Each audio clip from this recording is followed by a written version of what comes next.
नमस्कार दोस्तों, स्वागत है आप सबका भद्रा आईएएस अकेडमी में। आज का डेट है 17 दिसंबर 2022 and prelims focused current affairs के न्यूज़ आज हम आपके सामने डिस्कस करने वाले हैं। डाउनलोडिंग लिंक जो रहने वाला है इस पीडीएफ का वो नीचे डिस्क्रिप्शन सेक्शन में लगा दिया जाएगा, आप वहाँ पर जाकर इसको डायरेक्टली डाउनलोड भी कर सकते हैं। चलिए सबसे पहला न्यूज़ देख लेते हैं regard from PIB that this news has been taken now. Actually देखिए, रिवर बराक आपको पता होना चाहिए दैट रिवर बराक कहाँ से बहती है, उसके बारे में ही आज हम लोग कुछ चीज़ें डिस्कस करेंगे ना। सवाल होता है डिस्कशन क्यों कर रहे हैं हम लोग, क्योंकि बराक रिवर को नेविगेशन यूजेजेस के लिए प्रमोट किया जा रहा है, ये आपको पता होना चाहिए। इसीलिए वर्ल्ड बैंक के द्वारा फंड डिस्पर्स कर लिया गया है और ड्रेजिंग कॉरपोरेशन ऑफ इंडिया क्या काम करेगी दैट बराक रिवर में जो सेडिमेंट्स है ना उसको ड्रेज आउट करेगी, जिससे प्रॉपरली उस रीजन से मतलब शिप्स बह सके ना। होता क्या है देखिए, जैसे सोचिए ये नदी का लेवल है, राइट। ऊपर में कोई नाव चल रहा है, ठीक है, ऑफ कोर्स नेविगेशन के लिए। तो क्या हो रहा है, हमको तो ऊपर वाला नाव दिख रहा है बट इसके नीचे वाला एक मेजर पोर्शन है which is sunk inside the water river, है ना। अब क्या होता है ना दैट ये रिवर अगर नीचे, आप सोचिए this is the level of water, right, और यहाँ पर अगर सेडिमेंट्स ही सेडिमेंट्स है तो ऐसा हो सकता है ना दैट ये वाला लेवल सेडिमेंट से टकरा जाए, है ना। तो इसीलिए हमें क्या काम करना पड़ेगा, ये सेडिमेंट जो है इसको हम लोग को हटाना पड़ेगा, ड्रेज आउट करना पड़ेगा, है ना, जिससे इस पूरे रिवर को नेविगेबल बनाया जा सके, राइट। इसीलिए हम लोग इस रिवर के ऊपर खर्चा किया जा रहा है, जिससे असम में जो बराक रिवर को भी नेविगेशन के लिए फ्यूचर में इस्तेमाल किया जा सकता है। बराक रिवर की अगर बात करें तो ये मणिपुर में राइज होता है और it enters the plain near Lakhimpur district of Assam, right. And क्या होता है ना दैट रिवर जो है बाद में लेकिन बांग्लादेश में ही घुसता है ना। And it further disintegrates into Surma and Kushiyara river. ये देखिए जैसे ये इंडिया में बराक रिवर, राइट, तो बार बार ये जो घुसा ना, ये देखिए इन द फॉर्म ऑफ सुरमा। ये देखो यहाँ पर एक होता है सुरमा रिवर नदन पार्ट में, और नीचे में जो है ये इस रिवर को हम लोग कह रहे हैं कुशियारा रिवर, ठीक है, क्लियर है। Later the river is also called मेघना and it receives the combined flow of Ganga and Brahmaputra. जी हाँ, बाद में इस रिवर को बाद में जब ब्रह्मपुत्र से मिल जाती है उसके बाद इसको मेघना भी कहा जाता है, राइट। सो प्रिंसिपल ट्रिब्यूटरीज अगर बराक का देख लीजिएगा तो कौन कौन है, जीरी, ढालेश्वरी, राइट, उसके बाद सिंगला, उसके बाद द लोंगाई, सोनाई और कथाखाल, है ना। बराक सब बेसिन जो है वो ड्रेन करता है into the areas of India as well as Bangladesh and Burma. Drainage area अगर देख लीजिएगा 41,723 स्क्वायर किलोमीटर का area which is huge. In fact अगर हमारे देश के जोग्राफिकल एरिया देख लीजिए then it accounts for around 1.3% of the geographical area which is being drained by Barak river, ठीक है, क्लियर। बहुत इंपॉर्टेंट है बराक रिवर, लेकिन पहले ही आपके लिए बता दे रहा हूं क्यों। The reason being Assam geography GS5 बहुत बहुत इंपॉर्टेंट है, right. So just go through it. Next, Atal Vayo Abhyuday Yojana AVYAY क्यों न्यूज में था, सवाल में है दैट PIB में ये न्यूज में था।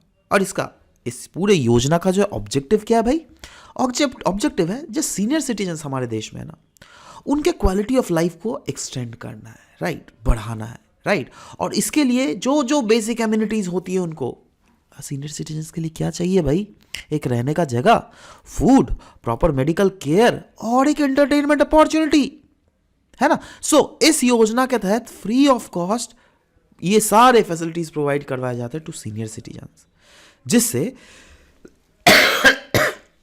सीनियर सिटीजन्स की health care, nutrition, shelter, welfare और फाइनेंशियल सिक्योरिटी को प्रोविजन दिया जा सके, राइट। इसके तहत इंकरेज किया जाता है प्रोडक्टिव और active ageing through providing support for capacity building of not only state but also union territory government, non governmental organisation, panchayati raj institution as well as local body. इसी के अंडर एक कंपोनेंट है which is called integrated programme for senior citizen which is again the component of AVYAI which stands for Atal Vayo Abhyuday Yojana, right. Now इसका function क्या है integrated programme for senior citizen का, same ही है almost, समझ ही जाइए ऑटोमेटिकली दैट हाँ senior citizen जो है ना ओल्ड एज होम्स को बनाना है, क्योंकि क्या होता है ना बहुत सारे ऐसे डिस्ट्रिक्ट्स हैं जहाँ पे अभी भी ओल्ड एज होम नहीं है। So district which not having senior citizen home, which include senior citizen homes not being maintained even by the state government, so इसीलिए applications are invited from eligible organizations on which portal?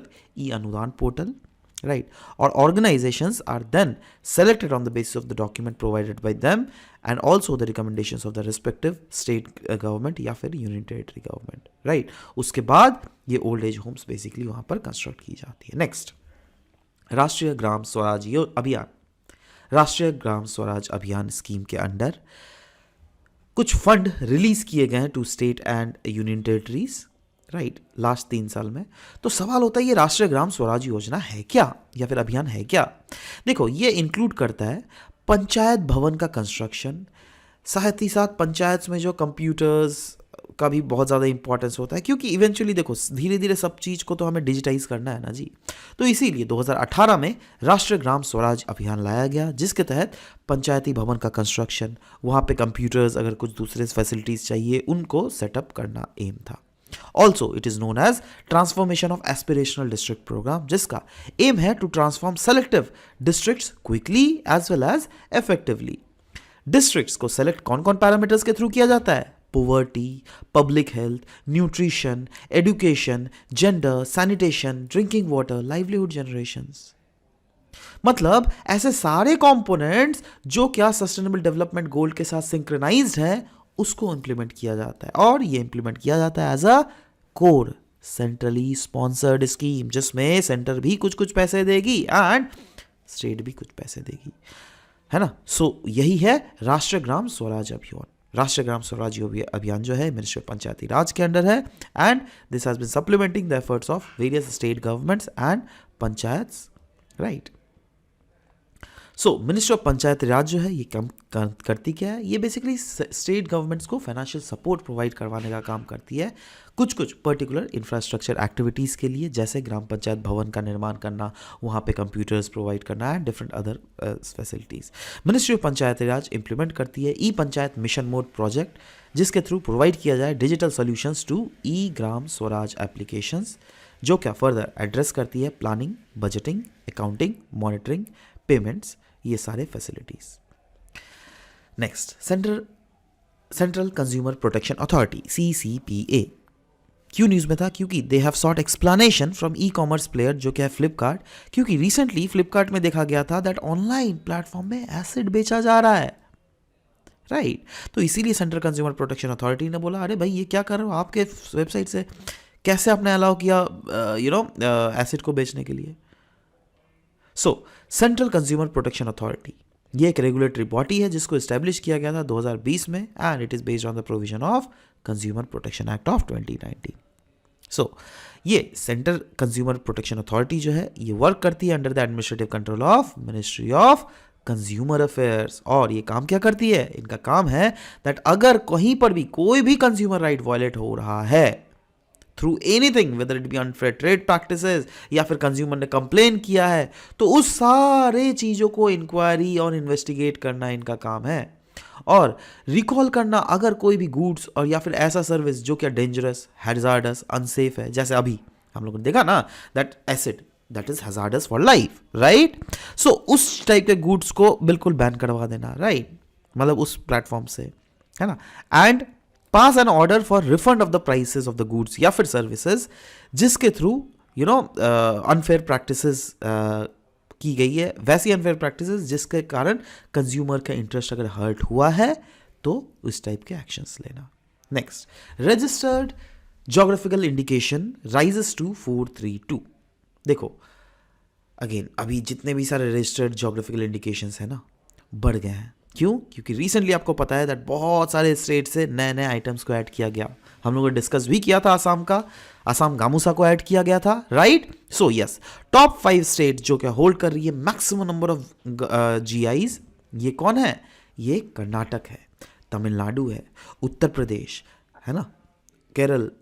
अच्छा ये तो चलो हमें पता है that हाँ कौन कौन मैक्सिमम GI टैग्स होल्ड कर रही है. बट सवाल होता है GI टैग है क्या? देखो GI tag stands for geographical indication tag. ये मैंने उस दिन भी बोला था, फिर से बोल दे रहा हूँ. ये फोकस करती है कोई पर्टिकुलर ज्योग्राफिकल टेरिटरी को. जैसे सोचो कोई एक ऐसा प्रोडक्ट नेचुरल हो या एग्रीकल्चरल हो या मैन्युफैक्चर प्रोडक्ट हो, एनीथिंग फॉर दैट मैटर, अगर वो कोई पर्टिकुलर जोग्राफिकल टेरिटरी से पैदा हो रही है ना, फॉर एग्जांपल दार्जिलिंग टी, हमें पता होता है दैट दार्जिलिंग में ही वो पैदा होती है। अब वही टी अगर आप केरल में उगाओगे या फिर नीलगिरीज में उगा के बेचोगे in the name of Darjeeling tea, वो नहीं चलेगा। समझ रहे हो? So yes, typically such a name conveys assurance of the quality and distinctiveness. मतलब ये कोई पर्टिकुलर जोग्राफिकल टेरिटरी से तो बनना ही चाहिए, दैट इज जैसे असम का गामोसा, राइट? सो अभी gamosa should be manufactured from Assam itself. अगर वही गामोसा आप सूरत में बना रहे हो, अगर वही गामोसा आप कोयम्बटूर में बना रहे हो, स्टिल बेच रहे हो इन द नाम of Assam gamosa, then that will not be sold as Assam gamosa. ठीक है? क्लियर है ना? सो उसी लिए बोला जा रहा है दैट अगर जीआई टैग मिल गया ना, तो सरकार से उसको रिकॉग्निशन मिलता है, एक एश्योरेंस रहता है उसके क्वालिटी का, right? Geographical indication of goods registration and protection act 1999, it seeks to provide for the registration and better protection of geographical indications relating to goods in India. इसको govern और direct किया जाता है by WTO agreement on trade related aspects of intellectual property rights, that is TRIPS. District Tourism Promotion Council कोजी, अच्छा recently ये एक अलग सा न्यूज़ था दोस्तों, जो क्या which I want to deliver to you. Kerala है ना, कोझिकोटे के डिस्ट्रिक्ट टूरिज्म प्रमोशन काउंसिल ने जो है, उन्होंने बायपुरे उरू, जो कि एक बोट का नाम है, देखो ये वाला बोट है बायपुरे उरू, है ना, ये बोट एक वुडन शिप है जिसको हैंडीक्राफ्ट किया जाता है बाई वहाँ के स्किल्ड आर्टिशंस और कारपेंटर्स के द्वारा। कहाँ पे? केरला के बायपुर रीजन में, इसलिए इसका नाम है बायपुर उरू, है ना। ये एक सिंबल है केरला के traditional relations and friendship with the gulf countries, है ना। जब गल्फ कंट्रीज के साथ फ्रेंडशिप था ना, तो उसी समय इस टाइप के मैन्युफैक्चरिंग इसका निर्माण हुआ। और ये जो वुड से ये शिप बनाया जाता है ना, ये प्योरली मेड होता है of premium woods without using any modern technique. मतलब ये ट्रेडिशनल टेक्निक्स के थ्रू ही, ट्रेडिशनल एक्सपर्टाइज का यूज़ करते हुए ही मैनुअली इस बोट को बनाते हैं, राइट। तो इसको भी मांग की गई है for that tag. Next, bio insecticide by ICRISAT, that is international crop research institute for semi arid tropics. Now एक 17 ईयर ओल्ड रिसर्च इंटर्न ने ICRISAT में वॉन किया एक प्राइज, जिसके थ्रू इन्होंने डेवलप किया था एक cost effective bio insecticide from the leaves of which kind of tree? Bullock heart tree, right. So इस ट्री के अलग अलग पार्ट से चीज़ों को ली गई है, राइट, और उन चीज़ों से हमें बायो इंसेक्टिसाइड्स बनाए गए हैं। नाउ कहा जाता है दैट इस ट्री के अलग अलग पार्ट से जो बहुत सारे दवाइयाँ भी बनाई जाती हैं। दवाइयाँ विर रिलेटेड टू मेनी चीज़ें, जैसे डिसेंट्री, राइट, तो इसके लिए दवाई बनाई जाती है। एंड इसके लीव्स के जो एक्सट्रैक्ट्स है, it may be useful against the destructive pests जैसे green peach aphid, fall army worm, pod borer, ठीक है। तो यही बोला गया है। तो सवाल होता है इस ट्री के बारे में, दैट इज ये बुलक हर्ट ट्री, जिसका नाम आपको जाकर एक अलग भी नाम है, दैट इज अनोना रेटिक्यूलेट, है ना। सो ये है क्या? ये एक स्मॉल डेसिडुअस और सेमी एवरग्रीन ट्री है, जो क्या लाई करता है in the family of Annonaceae, right, and it is best known for its fruit called custard apple, एक कॉमन नेम है which shares with the fruits of several other species in the same genus, right? ICRISAT, International Crop Research Institute for Semi-Arid Tropics के बारे में discuss करें तो ये एक non for profit agriculture research organisation है, जिसको 1972 में फाउंड किया गया था बाई कंसोर्टियम ऑफ ऑर्गेनाइजेशंस, जिसको फर्दर कन्वीन किया गया था by Ford and Rockefellers foundations. इसका चार्टर जो है ना, उसको साइन किया गया था by food and agriculture organisation and united nations development programme के द्वारा, याद है। नेक्स्ट, डाउन टू अर्थ का ये न्यूज़ है रिगार्डिंग यूनाइटेड नेशंस, जिन्होंने रिकॉग्नाइज किया है Namami Gange, right. In fact United Nations ने रिकॉग्नाइज किया नमामि गंगे इनिशिएटिव, जिसके थ्रू गंगा को हम रिजुवेनेट करने की बात कर रहे हैं। और यूनाइटेड नेशन ने इसको रिकॉग्नाइज किया है दैट ये वर्ल्ड का टॉप 10 जो वर्ल्ड का रिस्टोरेशन फ्लैगशिप प्रोग्राम्स है ना, उसके अंडर इसको लाया गया है। सो नमामि गंगे प्रोग्राम ये है क्या? ये एक इंटीग्रेटेड कंजर्वेशन मिशन है, जिसको 2014 को अप्रूव किया गया था। और इसका पता है ट्विन ऑब्जेक्टिव था, जी हाँ, दो ऑब्जेक्टिव था। पहला तो गंगा में जो पोल्यूशन है उसको घटाना, और साथ ही साथ गंगा को रिजुविनेट करना। गंगा की अगर बात करें तो मैं पूरे गंगा बेसिन की बात कर रहा हूँ, राइट। क्योंकि देखो गंगा साफ कैसे होगा, जब इसके वेरियस ट्रिब्यूटरी साफ होंगे, राइट। तो जी हाँ, पोल्यूशन को रिड्यूस करना और रिजुविनेट गंगा करना, this was the main mission of Namami Gange mission, right, which was carried out by ministry of Jal Shakti, right. And ministry of Jal शक्ति को फर्दर बनाया गया था by ministry of water resources, river development and Ganga rejuvenation, and ministry of drinking water and sanitation को मिलाकर, है ना। चलो वो तो बात की बात है, but you should need to know that what were the pillars of Namami Gange programme. पहला तो सीवेज ट्रीटमेंट इंफ्रास्ट्रक्चर सेटअप करना, क्योंकि तो सोचो आप ये अगर नदी बह रही है, राइट, अब क्या होता है आजू बाजू वाले, जैसे ये अगर सोचो टाउन है, राइट, वहाँ से कोई मैन्युफैक्चरिंग एक्टिविटीज़ है, तो मैन्युफैक्चरिंग एक्टिविटीज़ का सीवेज या फिर गार्बेज कहाँ पे गिरता था, अल्टीमेटली ये लोग गंगा में ही गिराते थे। सिमिलरली कोई दूसरा इंडस्ट्री का गार्बेज गंगा में गिरता था, राइट। तो इसका एम ही था that sewage treatment plant infrastructure करना, जिससे ये जो भी सीवेज निकल रहा है इस फैक्ट्री से, वो पहले उस ट्रीटमेंट इंफ्रास्ट्रक्चर से गुजरे, उसके बाद गंगा में जाके मिले, राइट, जिससे गंगा का पानी कम प्रदूषित हो। आप देखो प्रदूषण को तो घटा तो नहीं सकते, हाँ, बट उसके रेट को बहुत घटा सकते हो, राइट। रिवर फ्रंट डेवलपमेंट, है ना, जैसे Arth Ganga, Arth Brahmaputra, what are these are river front development programme only, right. River surface cleaning, right, biodiversity को इन्हांस करना, एफॉरेस्टेशन करना, राइट, पब्लिक अवेयरनेस क्रिएट करना, इंडस्ट्रियल एफ्लुएंट का मॉनिटर करना, गंगा ग्राम योजना। तो ये वेरियस स्कीम्स है which are related to this thing. Next, Asola Bhati sanctuary recently news में था। अब न्यूज़ में क्यों था, no need to remember it, but you need to know that where this Asola Bhati sanctuary is. ये जो दिल्ली सदर्न दिल्ली रिज है ना, उसके अराउंड है। मतलब देखो अरावली हिल्स जो है वो दिल्ली तक एक्सटेंशन है, तो उसी का जो है पेरिफेरल रीजन हम बोल सकते हैं में लोकेटेड है ये असोला भाटी सेंचुरी। एंड एक एरिया है 1 kilometre around this Asola Bhati wild life sanctuary, जिसको इको सेंसिटिव जोन भी घोषित किया गया है, राइट। सो इको सेंसिटिव जोन के बारे में भी आपको पता होना चाहिए, उसके बारे में आज हम लोगों ने डिस्कस नहीं किया, बट हम लोगों ने पहले भी डिस्कस किया था दैट सुप्रीम कोर्ट ने क्लियरली बोला दैट मिनिमम जो है 1 किलोमीटर का तो एरिया होना ही चाहिए, बट स्टेट गवर्नमेंट को मैक्सिमाइज एरिया करना चाहिए इको सेंसिटिव जोन में घोषित करने को, right. So anyways this was all about this. अब एमसीक्यू डिस्कस करते हैं। कल का एमसीक्यू था एरोनॉमी के रिलेटेड, दैट ये जो टर्म है ये किस चीज़ से रिलेट करता है, तो जी हाँ, the correct answer was starting of upper atmospheric region. आज का जो क्वेश्चन है वो regarding central consumer protection authority है। आपको बताना है सेंट्रल कंज्यूमर प्रोटेक्शन अथॉरिटी जो है ये काम करती है किस मिनिस्ट्री के एडमिनिस्ट्रेटिव कंट्रोल में काम करती है। क्या ये मिनिस्ट्री ऑफ कंज्यूमर अफेयर्स है, क्या ये ministry of food processing industries है, या फिर मिनिस्ट्री ऑफ फाइनेंस, या फिर ministry of labour and employment. नीचे कमेंट सेक्शन में बिल्कुल लिखिएगा अपना आंसर, अपने valuable answer in fact, right. Will be waiting for your answer to come. This was all about the discussion for today's sessions guys. Till then, bye bye, take care and thank you for listening to this whole video. Thank you very much.